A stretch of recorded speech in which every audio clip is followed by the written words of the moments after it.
राधे राधे, जय श्री कृष्ण, हरि ओम।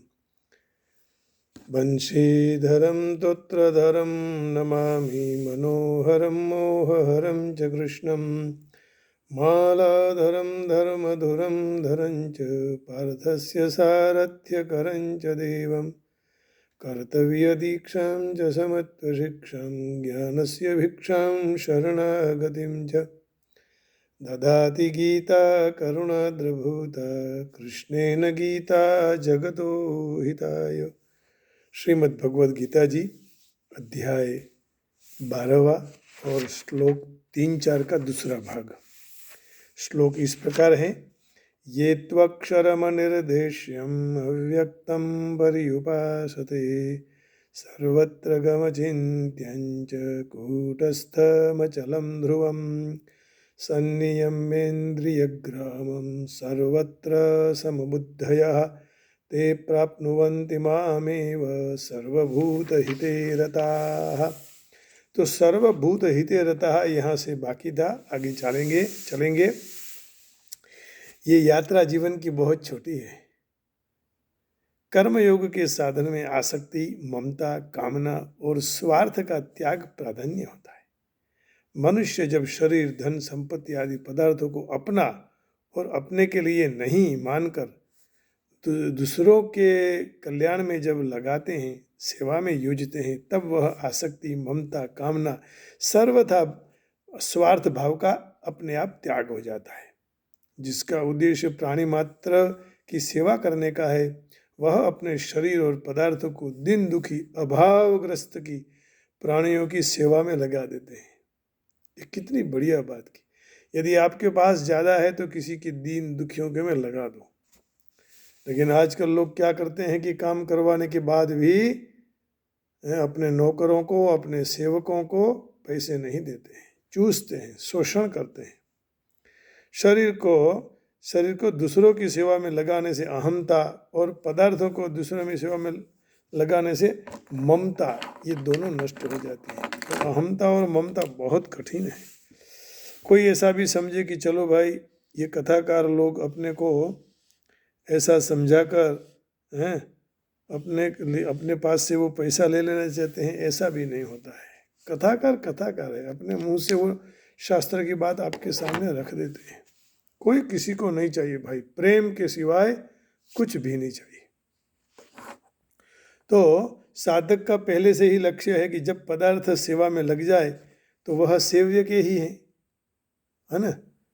तो इस कर्मयोग के साधन में सारे प्राणियों के हित में लगा रहना अत्यंत आवश्यक है। इसलिए सर्वभूत हिते रतः पद का प्रयोग कर्मों का आचरण करने के संबंध में अधिक युक्ति संगत है। परंतु भगवान ने इस पद का प्रयोग यहाँ 5वें अध्याय से 25वें श्लोक तक दोनों स्थान पर ज्ञान योगियों के संबंध में किया है।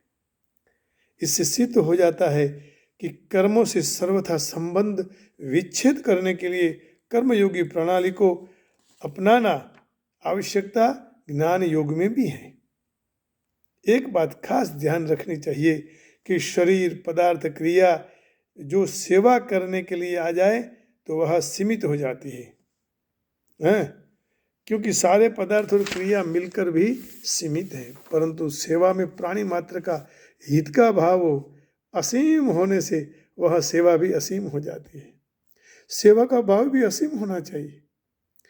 आज मेरा हृदय इसलिए दुखी है कि सेवा करवाने के बाद भी उसको रिस्पेक्ट नहीं दी जाती है और उसकी निंदा की जाती है, ईर्ष्या की जाती है।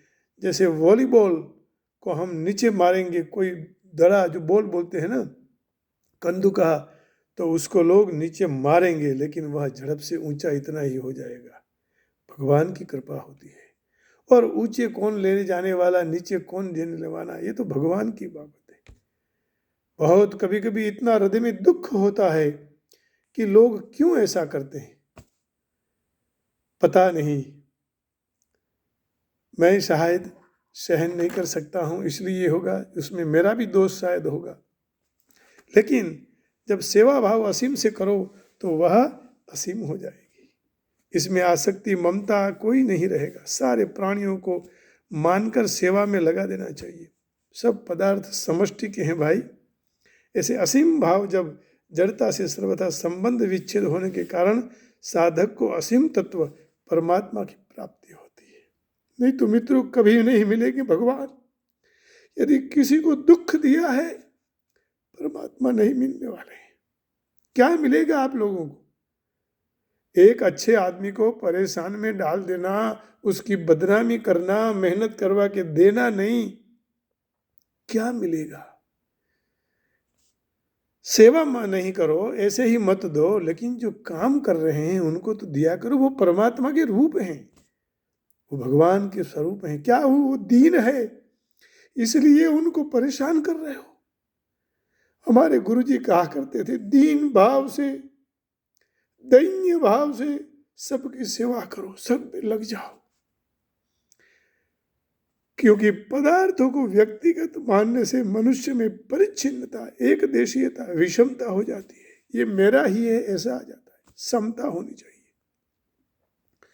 और पदार्थों को व्यक्तिगत न मानकर सारे प्राणियों को हित का भाव रखने से परिच्छिन्नता और विषमता दूर हो जाती है।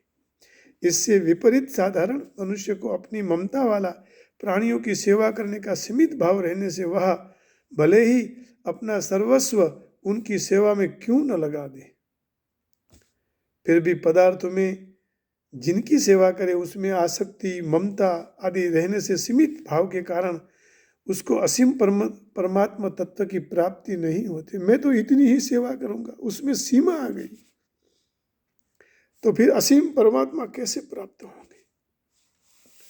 मैं इसलिए जो भी काम करता हूँ निष्ठा से करता हूँ। और ये मेरी प्रशंसा नहीं, लेकिन सच कहता हूँ कि कोई भी काम यदि मैंने लिया छोटा मोटा, तो वह एकदम ठीक होना चाहिए, बढ़िया होना चाहिए। इससे असीम परम तत्व की प्राप्ति के लिए प्राणी मात्र के हित में रति अर्थात प्रीति रूपी असीम भाव होना आवश्यक है। सर्वभूत हिते रता, इन पदों को व्यक्त होता है। सब भूत के लिए, सब प्राणियों के लिए हित करने वाले। अब तुम हित नहीं कर रहे हो तो उनको परेशान क्यों कर रहे हो? क्या तुम्हें मिलेगा?